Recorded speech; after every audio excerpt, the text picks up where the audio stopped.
what we find is that men who have sex with men typically change partners a lot more, and so therefore there's higher risk for infections within the gay community. So what we suggest for men who have sex with men is to screen every 3 to 6 months. Is that also because having anal sex, you're more likely to tear skin, or is that just a myth? So unprotected receptive anal sex, so that means when you're bottom, that's the highest risk for HIV. So with gay men, we always say that if you're, especially when you're receptive, first of all, we now have medication that can stop you from becoming HIV positive. We've got something called PrEP, which is pre-exposure prophylaxis, which is essentially like how us girls take the pill every day to stop us from getting pregnant. That's the easiest way to describe what PrEP is. So it's available for anybody who is considered high risk for HIV. So people from high risk countries, people who may be sex workers, and men who have sex with men. So that's like a long term, and we know it works. And ever since PrEP came on the market, which has been the last couple of years, we've seen an 80% reduction in new HIV cases, which is incredible. Yeah. Wow. So the plan is to get that number to 0 and to essentially get HIV new diagnosis to 0. But also in tackling HIV diagnosis, we also want to tackle the stigma, educating everybody, whether you're considered a high-risk person or not, about HIV. And I think that's how we destigmatize it as a virus. Yeah. If we all know about it, then you won't get people coming into clinics saying, oh, you know, my housemate has been tested positive for HIV and I'm really worried.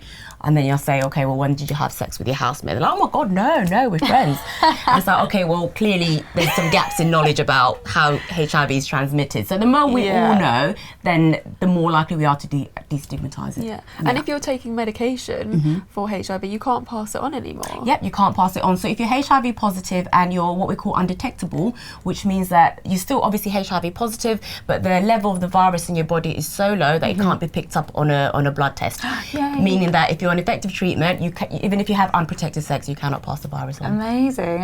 What about bisexual women and gay women? Is that how often should they visit the sexual health clinics? There is this myth that women who have sex with women don't get STIs, and you're low risk, therefore we don't need to think about you in health promotion adverts and stuff, which is completely false. Yeah. Yes, if you are a gay woman or a bisexual woman, your risk is lower for infections generally, but you still very much can get an STI. Absolutely. So if you have sex with women, if you're a woman who has sex with women, especially when you're using sex toys, especially in in group sex environments where people use toys and maybe they might use it on several different people don't always think that you should clean a toy or even put a condom on a sex toy. It seems like almost ridiculous. You think, well, it's a toy, it's not a person. I'm not going to get an STI.